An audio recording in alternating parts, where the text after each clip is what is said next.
Good morning and welcome to Johnson's Garden Time on this Easter weekend. And today, Jeremy, we're going to talk about growing food items, fruits and vegetables in containers, large and small, that we can grow on our deck and patio. Of course, last week we looked at improving our soil and building a healthy soil. This week, we're talking about what we can do to grow vegetables, herbs right there outside of our back door on the patio. Last week we talked about how important that soil is for growing those, and it's just as important, I think, or maybe more important, in our container gardening. Sometimes you'll see people that will buy a bag of dirt or a bag of topsoil, put it in a pot, and really we just, that soil is going to compact, not going to breathe for the plants, and they're not going to perform very well. So today we're looking at growing in containers with a good quality soilless potting mix. I like the Fertilome Ultimate Potting Mix. It's a professional blend that's put into a consumer package, drains very, very well. But it's going to hold a little bit of moisture also, so you're not going to water that and be watering multiple times a day. Okay, let's look at containers too, and there are so many different ones,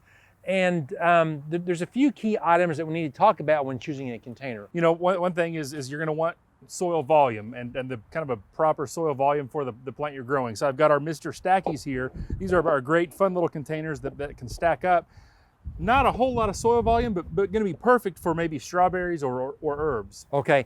Also, I always look for a container that's going to drain to get that excess water away from the plants. That's right. Too much water, going to be no oxygen for the roots. Those roots need oxygen just like we do. Okay, now let's look at some of the things that we can grow, and then the fertilizer that we need to use as well. There's really any number of things. We've got a veggie pod here. This is the medium size. It's going to work great for cole crops like broccoli, cauliflower, cabbage. We can actually do tomatoes in these as well. I've done onions in mine at home, so lots of things you can do in this size of a container. Like I mentioned, the Mr. Stackies are going to be better for herbs and smaller plants. Maybe even some of our leaf lettuces will do well. Okay, I also like the Smart Pots. It's a professional pot or container. It's fabric, folds down, does very, very well for all types of fruits and vegetables. You mentioned breathability or drainability, and this is, it's fabric, so water's going to pour out kind of anywhere. It's going to stop those roots from girdling. Really going to be one of our best ways of growing. Came out of the professional side of tree and shrub growing. And it's inexpensive, and you do get that large soil volume, which is so important.